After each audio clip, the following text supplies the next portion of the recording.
আসসালামু আলাইকুম ওয়া রাহমাতুল্লাহ। প্রিয় রংপুরবাসী, আপনারা কেমন আছেন? কি জানি আপনাদের ভাষায় কি বলে, কোনটা বাহে নাকি কি আমি বুঝতে পারতেছি না, এরকম কিছু। আলহামদুলিল্লাহ। হ্যাঁ, কেমন আছেন বাহে? আলহামদুলিল্লাহ আলহামদুলিল্লাহ আলহামদুলিল্লাহ রাব্বিল আলামিন ওয়াসসালাতু ওয়াসসালামু আলা রাসূলিহিল কারীম ওয়া আলা আলিহি ওয়া সাহবিহি ওয়া আহলি বাইতি আজমাইন। বাংলাদেশ জামাত ইসলামী রংপুর জেলা এবং মহানগরী কর্তৃক আয়োজিত আজকের এই বিশাল জনসভার সম্মানিত সভাপতি, মঞ্চে বসা সহকর্মী, কেন্দ্রীয় নেতৃবৃন্দ, স্থানীয় নেতৃবৃন্দ, বন্ধু সংগঠনের সম্মানিত নেতৃবৃন্দ, শহীদ পরিবারের গর্বিত সদস্যবৃন্দ, বিভিন্ন ধর্মের সম্মানিত ভাইয়েরা, আজকের এই বিশাল জনসমুদ্রে উপস্থিত প্রিয় রংপুরবাসী এবং মিডিয়া জগতের আমার প্রিয় বন্ধুরা, আল্লাহ তাবারক ওয়া তাআলার অগণিত শুকরিয়া। কার্যত দুপুর 2টা থেকেই এই আয়োজন চলছে। প্রখর রোদের মধ্যে চামড়া পুড়িয়ে আপনারা কিন্তু জনসভার স্থল ত্যাগ করেন নাই, আপনারা বসে আছেন। আমি বিশ্বাস করি আজকে আপনারা এসেছিলেন আমাকে দেখার জন্য নয়, আপনারা এসেছিলেন একজন জীবন্ত শহীদকে দেখার জন্য। সম্মানিত ভাইরা, আপনারা জানেন স্বাধীনতার 54 বছর বাংলাদেশ জামাত ইসলামী তার সাধ্যমতো জনগণের সুখে দুঃখে পাশে থাকার চেষ্টা করেছে। জনগণের প্রত্যেকটি ন্যায় অনুক দাবি আদায়ের জন্য সমান তালে ঘরে বাইরে লড়াই করেছে। এদেশের জনগণের ভোটের অধিকার নিশ্চিত করার জন্য কারো মাথায় যে প্রস্তাবনা আসে নাই, জামাতে ইসলামের তৎকালীন আমির জনাব অধ্যাপক গোলাম আজম রাহিমাহুল্লাহ সর্বপ্রথম এই জাতির সামনে কেয়ারটেকার সরকারের প্রস্তাবনা উপস্থাপন করেছিলেন, যার ভিত্তিতে 91 সালে ওই কায়দায় একটা নির্বাচন হয়েছিল। পরপর আরো 2-3টি নির্বাচন হয়েছে। তারপর থেকে সেই কেয়ারটেকার সরকারকে খেয়ে ফেলা হয়েছে। সম্মানিত বন্ধুগণ, 15.5 বছর আমাদের অবস্থা আপনারা জানেন। আমাদের অনেক নেতৃবৃন্দকে খুন করা হয়েছে। দুইজন আমির, 2জন নায়েবে আমির, 2জন অ্যাসিস্ট্যান্ট সেক্রেটারি জেনারেল, 1জন নির্বাহী পরিষদ সদস্য, এরকম করে একেবারেই মাথা থেকে শুরু করে 11 জন নেতাকে আমাদের বুক থেকে ছিনিয়ে নেওয়া হয়েছে। আপনাদের সামনে দাঁড়িয়ে তার জীবনকে মহান আল্লাহর জন্য ওয়াকফ করে দিলেন এবং বাংলাদেশের জনগণের জন্য কাজ করার যে আকাঙ্ক্ষা ব্যক্ত করলেন।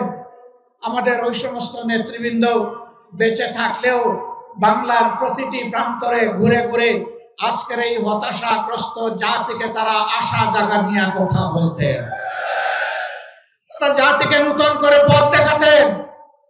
এই অন্ধকার থেকে বের হয়ে আসার উপায় কি? 15.5 বছর আমাদের সাথে যা করা হয়েছে সব আপনারা জানেন। আমি এই চর্বিত চর্বনে যাচ্ছি না। তারা অনেক মানুষকেই খুন করেছে, আবার আল্লাহর ইচ্ছায় অনেককে তারা খুন করতে পারেনি। আমার সম্মানিত ভাই এটিএম আজহারুল ইসলাম বলেছেন, রাখে আল্লাহ মারেকে, কিন্তু আরেকটা তিনি বলেন নাই, ধরে আল্লাহ ছাড়ে কে। আল্লাহ তাআলা সহজে ধরেন না, কিন্তু ধরা খাইলে তার চঙ্গল থেকে কেউ বাঁচে না। মহান মাবুদের দরবারে হাজার শুকরিয়া। সম্মানিত নেতৃবৃন্দ অন্যায়ের কাছে এক মুহূর্তের জন্য মাথা নত করেন নাই। আল্লাহর দেওয়া সম্মানের মাথা বারবার লুটিয়ে পড়েছেন, মাটিতে নত করেছেন, কিন্তু দুনিয়ার কোনো অপশক্তির চক্রাঙ্গানিকে তারা পরোয়া করেন নাই। কোন লোভ লালসার দিকে ফিরে তাকাননি, হুমকি দমকিকে পাত্তাই দেননি। বরঞ্চ ফাঁসির মঞ্চে গিয়েছেন হাসতে হাসতে।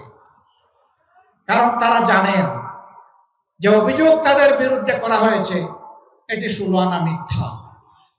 আর জনাব আজহারুল ইসলাম ভাইয়ের মামলা রায়ের মধ্য দিয়ে প্রমাণ হয়েছে এটা আসলেই 16 আনা মিথ্যা।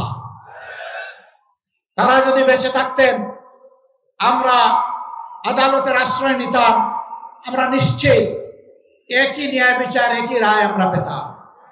কোনো আফসোস নাই, কোনো আফসোস নাই। আমাদের বাগানের শ্রেষ্ঠ ফুলগুলাকে দিনের জন্য, এই জাতির জন্য আল্লাহ তাআলা কবুল করেছেন, আলহামদুলিল্লাহ।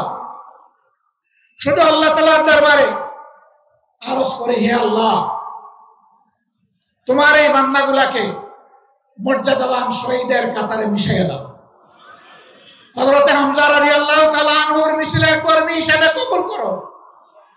হাসরের দিন হযরত হামজা রাদিয়াল্লাহু তাআলা আনহু তার নেতৃত্বের মিছিলে তারা যেন সামনের কাতারে থাকতে পারে। আমার সম্মানিত ভাইরা, তারা জীবন দিয়ে শিখিয়ে গেছেন দেশকে ভালোবাসলে, মানুষকে ভালোবাসলে, আল্লাহকে ভালোবাসলে আর কাউকে ভয় করতে নাই। সুতরাং জীবন দেওয়ার জন্য প্রস্তুত হও, লড়াই চালিয়ে যাও। মানবতার মুক্তি নিশ্চিত না হওয়া পর্যন্ত তোমাদের লড়াই যেন অব্যাহত থাকে। আমাদের রেখে যাওয়া এই কাজের জন্য তোমরাই পূর্ণতা বিধান করতে পারো। মহান আল্লাহর দরবারে সেই দোয়া করছি। আফসোসের বিষয় এই যে আবু সাইদদের শাহাদাতের জীবন বাজি রাখা লড়াই এবং জীবন উৎসর্গ করার বিনিময়ে আজকে বাংলাদেশের মানুষ, আমরা যারা মুক্তি পেলাম, তারা কেন ধৈর্য ধরতে পারছি না কেন? চতুর্দিকে পত্রিকার পাতা খুললে,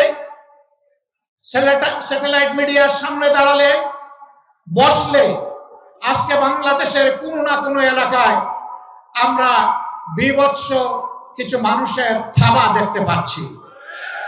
আমার মায়ের ইজ্জতের উপরে আমি এই থাবা দেখছি, মানুষের জীবনের উপরে এই থাবা দেখছি, জনগণের সম্পদের উপরে এই থাবা দেখছি। এমনকি দিশাহারা হয়ে তারা যখন হুঁশ ঠিক থাকে না, তখন নিজের লোককেও নিজেরা খুন করতে কোনটা বোধ করে না। কেন রে ভাই তোমাদের এই অবস্থা? যদি এই 24-এর পরিবর্তন না হতো, তোমরাও কি এইভাবে মুক্ত বাতাসে আল্লাহর দেওয়া আসমানের নিচে চলাফেরা করতে পারতা? নিশ্চয়ই পারত না। আমরা বিশ্বাস করি এই পরিবর্তনে আন্দোলনে সকল বিরোধী দলেরই সীমাহীন ত্যাগ এবং কুরবানি জড়িত রয়েছে। সবার উপর অত্যাচার করা হয়েছে, আলিম উলামাকে খুন করা হয়েছে, গুম করা হয়েছে, মানুষকে পদে পদে অপদস্থ করা হয়েছে। শেষবার যখন আমাকে গ্রেফতার করা হয়েছিল, তখন বেশ কিছু আলিম উলামার সাথে জেলে, চলন্ত প্রিজন ভ্যানে এবং আদালতের কাস্টডিতে তাদের সাথে আমার দেখা হতো। বয়োবৃদ্ধ আলিম, তাদের হাতে ছিল হাত কড়া পরানো, পায়ে ছিল লোহার বেড়ি। আপনারা দেখেছেন যে জীবন্ত শহীদ আজকে এখানে দাঁড়ালেন, তার মতো একজন সম্মানিত দায়িত্বশীল নেতার পায়েও তারা বেড়ি পরাতে কোনটা বোধ করে নাই। এরা ছিল রাজনীতির নামে শিষ্টাচারবিহীন এক প্রজাতি। এরা রাজনীতির শিষ্টাচার জানতো না ভাই, জানতো না বলেই তাদের অপকর্মের স্বাদ ভোগ করে তারা বিদায় নিল। একই অপকর্ম যদি এখন আর কেউ করে, তাহলে তাদের জন্য এর চাইতে ভয়ঙ্কর স্বাদ অপেক্ষা করছে। আজকে আমি যখন সৈয়দপুর এয়ারপোর্টে নামলাম, কিছু সাংবাদিক বন্ধু আমাকে ঘিরে ধরলো। আমি বললাম, ভাই আজকে তো কথা হবে জনসভায়, এখানে কথা না বলি। বলে যে না, আমরা ওখানে যাচ্ছি না, আমরা এখানে এই 2-1টি কথা অতি অল্প সময় শুনতে চাই। এর মধ্যেই প্রথম প্রশ্ন, বর্তমান পরিবেশে আপনি কি মনে করেন সুষ্ঠু নির্বাচন সম্ভব? আমি বললাম, আমি কি বলবো, পাটগ্রাম তো আপনাদের একেবারে কাছে। পাটগ্রামে কি হচ্ছে, কি হয়েছে আপনারা দেখতে পাচ্ছেন। আর শুধু পাটগ্রাম নয়, সারা বাংলাদেশকে এখন পাটগ্রাম বানিয়ে ফেলছে একদল।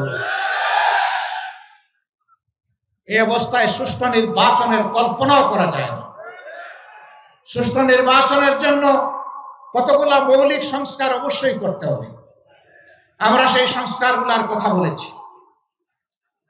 আমরা ওই সংস্কারও আদায় করে ছাড়ব এবং সুষ্ঠু নির্বাচনও আমরা ইনশাআল্লাহ আদায় করে ছাড়ব। কেউ যদি আওয়ামী ফ্যাসিবাদ আমলের নির্বাচনের স্বপ্ন দেখে থাকেন, আমরা বলবো মহান আল্লাহর সাহায্যে আমরা সেই স্বপ্নকে দুঃস্বপ্নে পরিণত করবো ইনশাআল্লাহ।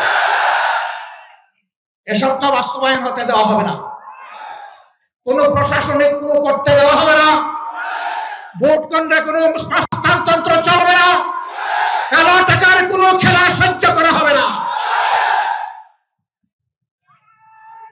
এটা মনে রাখতে হবে।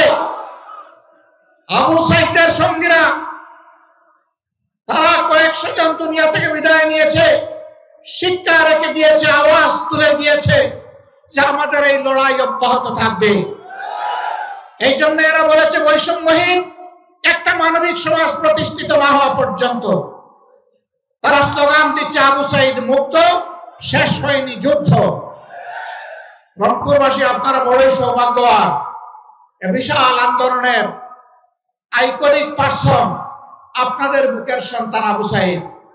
তার গর্বিত পিতা এখানে বসে আছেন, শহীদ পরিবারের অন্যান্য সদস্যবৃন্দ বসে আছেন। আমরা মহান দরবারে, মহান রব্বে কারিমের দরবারে নত শিরে শুকরিয়া আদায় করি, আল্লাহর দরবারে দোয়া করি এই পরিবারগুলোর নিরাপত্তার দায়িত্ব আল্লাহ যেন গ্রহণ করেন। এই পরিবারগুলোকে আল্লাহ তাআলা দুনিয়া আখিরাতে যেন সম্মানিত করেন। এই পরিবারের সদস্যরা লড়াইয়ের যে সবক, যে শিক্ষা এই জাতিকে শিখিয়ে গেছে, আমরা যেন বুকে ধারণ করে মানবতার মুক্তির জন্য সেই লড়াই চালিয়ে যেতে পারি। আবু সাইদের সঙ্গীরা তোমরা জেগে উঠো আরেকবার। তোমরা বৈষম্যহীন সমাজের জন্য লড়াই করেছিলে, আমরা তোমাদের জন্যই একটা নিরাপদ বাংলাদেশ মহান আল্লাহর সাহায্য নিয়ে গড়ে রেখে যেতে চাই। যুবকদের হাতগুলা সামনে যেন মজবুত থাকে, নির্বাচনের সময় কেউ যেন কোনো অপকর্ম করার সুযোগ না পায়। জনগণের ন্যায্য ভোটে যারাই নির্বাচিত হবে, বাংলাদেশ জামাতে ইসলামী তাদেরকে অভিনন্দন জানানোর জন্য এখন থেকে প্রস্তুত। আর আল্লাহ রাব্বুল আলামিন যদি এই জাতির খেদমতের জন্য আমাদেরকে কবুল করেন, তখন আমরা এই যুবকদেরকে বুকে ধারণ করে সামনে এগিয়ে যাব ইনশাআল্লাহ। সম্মানিত ভাইরা, আমরা এমন একটি সমাজের স্বপ্ন দেখি যেই সমাজ আমাদের শহীদ সন্তানদের স্বপ্ন বাস্তবায়ন করবে, যেই সমাজে কোনো বৈষম্য থাকবে না, যেই সমাজে জাতে পাতে ধর্মে দলে কোনো বিভক্তি থাকবে না, যেই সমাজে দেশটাকে জাতিটাকে ভাগ করা হবে না, গোটা জাতিকে ঐক্যবদ্ধ করে দল মত জাতি ধর্ম নির্বিশেষে আমরা সামনের দিকে এগিয়ে যাব।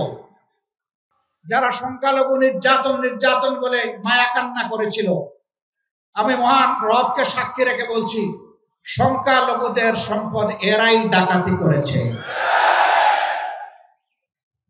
আমরা এদেশে সংখ্যাগুরু মানি না। এটা বলেই তাদের ক্ষতি 12টা বাজানো হয়েছে, ক্ষতি সাধন করা হয়েছে। এই দেশের মাটিতে যারাই জন্মগ্রহণ করবেন তারা সকলেই বাংলাদেশের সমমর্যাদার গর্বিত নাগরিক। আমাদের কনস্টিটিউশন, আমাদের সংবিধান সকলকে সেই অধিকার দিয়েছে। আমরা কথা দিচ্ছি, আমরা সংবিধান বাংলাদেশের জনগণকে যা দেবে তার আমরা পাহারাদার হব ইনশাআল্লাহ। ওরা মালিক হয়েছিল রাষ্ট্রের, আমরা সেবক হব জনগণের ইনশাআল্লাহ। আমরা মালিক হওয়ার স্বপ্ন দেখি না। আমরা নির্বাচনে কিছু বিষয় আপনাদের জাতির সামনে উপস্থাপন করব, সে বিষয়গুলো সব এখনই আমরা খুলাসা করতে যাচ্ছি না। আশা করি প্রিয় জাতি বুঝতে পারবে বাংলাদেশ জামাতে ইসলামী আগামীতে কি ধরনের সমাজ গড়তে চায়। আমরা শুধু এতটুকু বলতে পারি, রাসূল করিম সাল্লাল্লাহু আলাইহি সাল্লাম যেই সমাজটা করে দুনিয়া থেকে বিদায় নেওয়ার আগে বিশ্ববাসীর সামনে ঘোষণা দিয়েছিলেন, আজ বিশ্ব সম্প্রদায়ের কাছে এমন একটি সমাজ উপহার দিয়ে যাচ্ছে, যেই সমাজে ইয়েমেনের সানা থেকে মরক্কোর হাজারামাউত পর্যন্ত 3500 মাইলের রাস্তা একজন পূর্ণ বয়স্ক যুবতী তার সমস্ত সত্তা নিয়ে একা একা সফর করবে, কোন জালিমের চোখ তার দিকে তুলে তাকানোর সাহস করবে না। মহান রব ছাড়া কাউকে তার ভয় করার প্রয়োজন হবে না। সেই দেশ আজকে বিশ্ববাসীকে উপহার দিয়ে যাচ্ছে। আল্লাহর নবী মুহাম্মদুর রাসূলুল্লাহ সাল্লাল্লাহু আলাইহি ওয়াসাল্লাম তিনি আর ফিরে আসবেন না, কিন্তু তিনি তার অগণিত উম্মত দুনিয়ায় রেখে গিয়েছেন। আমরা সেই মদিনার ছায়ার আলোকেই খেলাফত আলা মিনহাজুন নবুওয়া এই বাংলাদেশে আমরা দেখতে চাই। খেলাফতের নাম শুনলে, শরিয়ার কথা শুনলে অনেকে গায়ের লোক খাড়া হয়ে যায়, কারণ তাদেরকে শোনানো হয় ঘর থেকে বের হইতে পারবা না, মন মতো পোশাক পরিচয় তোমরা পড়তে পারবা না, এবং তোমরা যা ইচ্ছা তাই বলতে পারবা না, করতে পারবা না। লোভের বশবর্তী রাষ্ট্রের ধন চুরি করলে তোমাদের হাত জায়গায় থাকবে না। যদি তোমরা কোনো পরনারীর ইজ্জত লুণ্ঠন করো তাহলে তোমাদের জীবন রক্ষা পাবে না। এই কথাগুলো তাদেরকে শোনানো হয়। সঠিক, কিন্তু কেন, কিভাবে? একজন লোক যদি অভাবের তাড়নায়, ক্ষুধার জ্বালায় বাধ্য হয়ে যদি চুরিতে লিপ্ত হয়ে যায়, রাষ্ট্র তার হাত কাটবে না, আমরা গ্যারান্টি দিচ্ছি। আগে রাষ্ট্র তার পেটের ক্ষুধা, পেটের আগুন নেভানোর চেষ্টা করবে। যে রাষ্ট্র তার নাগরিকের অন্ন, বস্ত্র, বাসস্থান, খাদ্য এবং চিকিৎসা, শিক্ষার ব্যবস্থা করতে পারে না, সেই রাষ্ট্রের তার নাগরিককে শাস্তি দেওয়ার অধিকার থাকতে পারে না। বলবেন তাইলে এখন যে যার মতো করে চলবে না। ওই রাষ্ট্র গড়ার আগ পর্যন্ত বর্তমান সংবিধান অনুযায়ী দেশের নিয়ন্ত্রণ এবং আইন শৃঙ্খলা সরকারকে রক্ষা করতে হবে। প্রিয় ভাইয়েরা, জায়গায় জায়গায় আমরা দেখছি, সাংবাদিক বন্ধু দ্বিতীয় প্রশ্ন করেছিল, দেশে বিভিন্ন মব হচ্ছে, আপনারা এগুলা সমর্থন করেন কিনা? আমরা বলছি মব কোন নতুন কালচার নয়। বাংলাদেশে 72 সাল থেকে এই মব চলছে। 72 সালে স্বাধীন বাংলাদেশে নারীদের স্তন কেটে মালা বানিয়ে গলায় পড়েছে এমন কুলাঙ্গার এখনো বাংলাদেশে জীবিত আছে। সে নারী যেই হোক, সে আমার মা, সে আমার বোন, সে আমার মেয়ে, তার স্তন কাটা তো দূরের কথা, তার ইজ্জতে হাত দেওয়ার অধিকার আমার আল্লাহ কাউকে দান করেননি। সেগুলা কি মব ছিল না? জীবন্ত মানুষকে কুচিয়ে কুচিয়ে ব্যানার দিয়ে ক্যামেরার সামনে, মুভি ক্যামেরার সামনে হত্যা করা হয়েছে, সেগুলাও মব ছিল। তাই বলে আমরা কি মবকে সমর্থন করব? না, সমর্থন করার প্রশ্নই উঠে না। কোন নাগরিক নিজের হাতে আইন তুলে নেওয়ার এখতিয়ার রাখেন না। রাষ্ট্রের বিদ্যমান আইন, সে যে আইন হোক, সেই আইনের ভিত্তিতেই বিচার হবে। যদি কেউ অপরাধ করে থাকে, অপরাধের বিচার করার দায়িত্ব জনগণের নয়। এই দায়িত্ব বিচার বিভাগের, সরকারের পক্ষ থেকে বিচার বিভাগ এবং সরকারকে, নির্বাহী বিভাগকে মিলেই বিচার নিশ্চিত করতে হবে। 24-এর গণবিপ্লবে, গণ আন্দোলনে যারা নিহত হয়েছেন, যারা ক্রিটিক্যালি ইনজিওর্ড হয়ে আহত হয়েছেন, যারা পঙ্গু হয়েছেন, যারা মেরুদণ্ডে বুলেট বিদ্ধ হয়ে জীবন্ত লাশ হয়ে নিজের ঘর কিংবা হাসপাতালের বিছানায় পড়ে আছেন, এখনো তাদের চিকিৎসা আমরা দিতে পারিনি।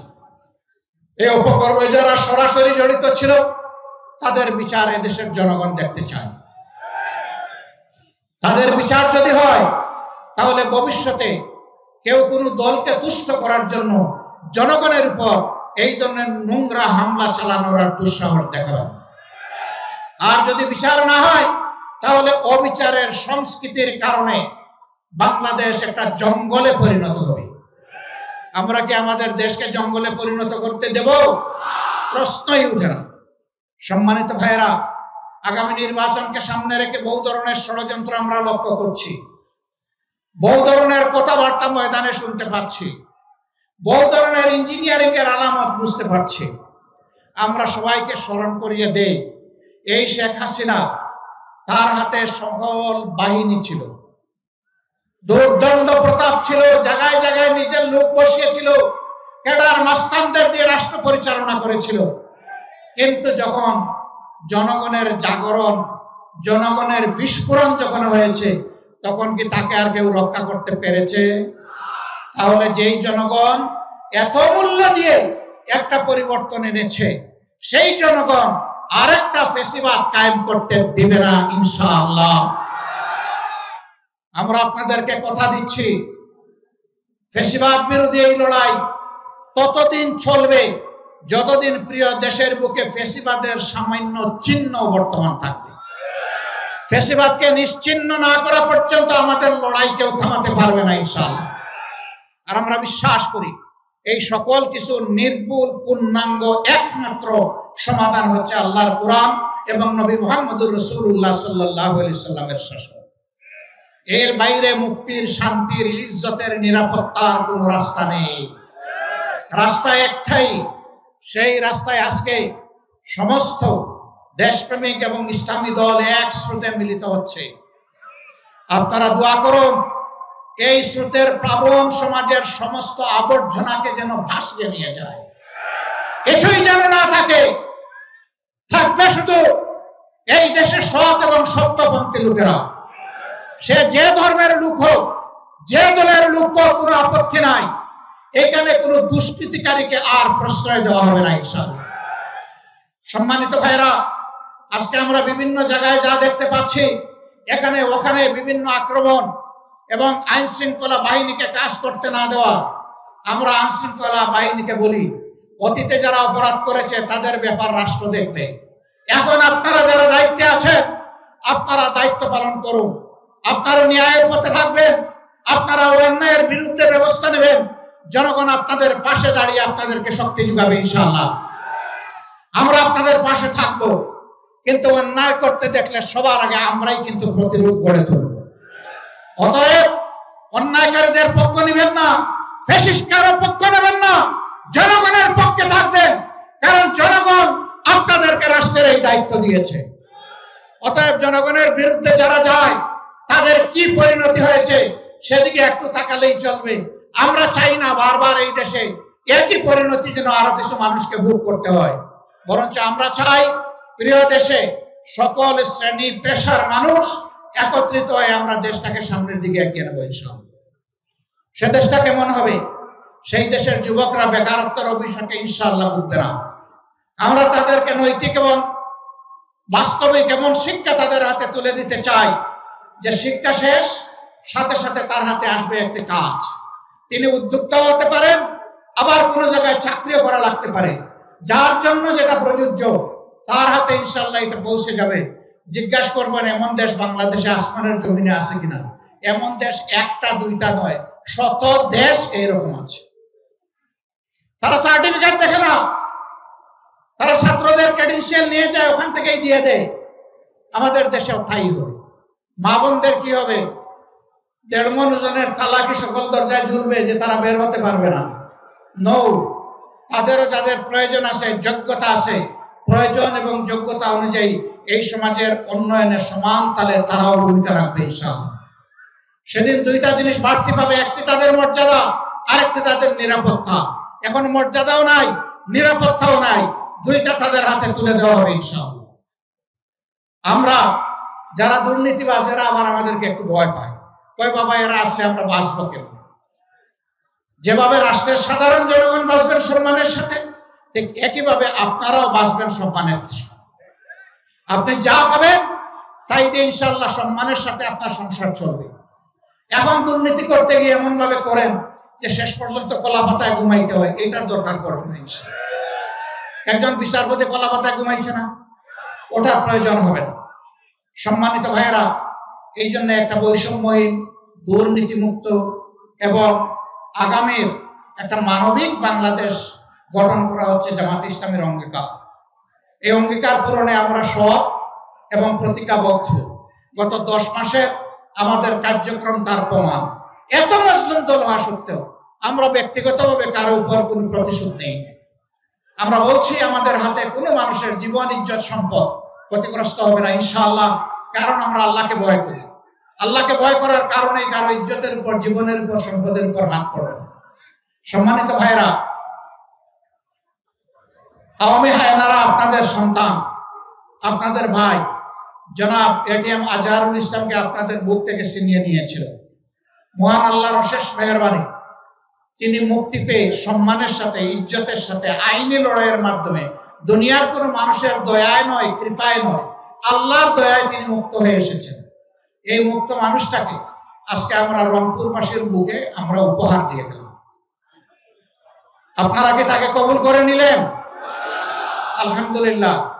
এখন থেকে বাকি জীবনে তিনি থাকবেন আপনাদের পাশে, আপনারা থাকবেন তার পাশে ইনশাআল্লাহ। তিনি জাতীয় জীবনে যাতে গুরুত্বপূর্ণ দায়িত্ব পালন করতে পারেন, মহান আল্লাহর দরবারে সেই দোয়া কামনা করি। শহীদ পরিবারগুলোকেও বলি, আপনারা সন্তান হারিয়েছেন, বয়স যাই হোক, এখন এটিএম আজহারুল ইসলাম আপনাদের হারানো সন্তান। ইনশাআল্লাহ তিনি বাড়ি বাড়ি যাবেন, আপনাদের পাশে থাকবেন, পরিবারের সদস্য হিসেবে তার দায়িত্ব পালন করবেন। আপনারা শুধু বুকের ভিতর থেকে তাকে দোয়া করে দিবেন ইনশাআল্লাহ। প্রিয় শহীদ পরিবার, প্রিয় আহত বঙ্গু ভাইরা, আমরা আছি, আপনাদের সাথেই আছি, পাশেই আছি। আমাদের অনেক কিছু করতে মন চায় আপনাদের জন্য, সামর্থ্যের সীমাবদ্ধতায় পারি না। আপনাদের কাছে ক্ষমা চাই, আমাদেরকে আপনারা ভুল বুঝবেন না। আপনারা আমাদের জন্য দোয়া করবেন, আল্লাহ যেন আমাদের সামর্থ্য আরো বাড়িয়ে দেয় এবং আরো নিবিড় ভাবে যেন, আরো সম্মান দিয়ে যেন আপনাদের পাশে আমরা থাকতে পারি। আপনাদের সকলকে আজকের এই জনসভা সফল করার জন্য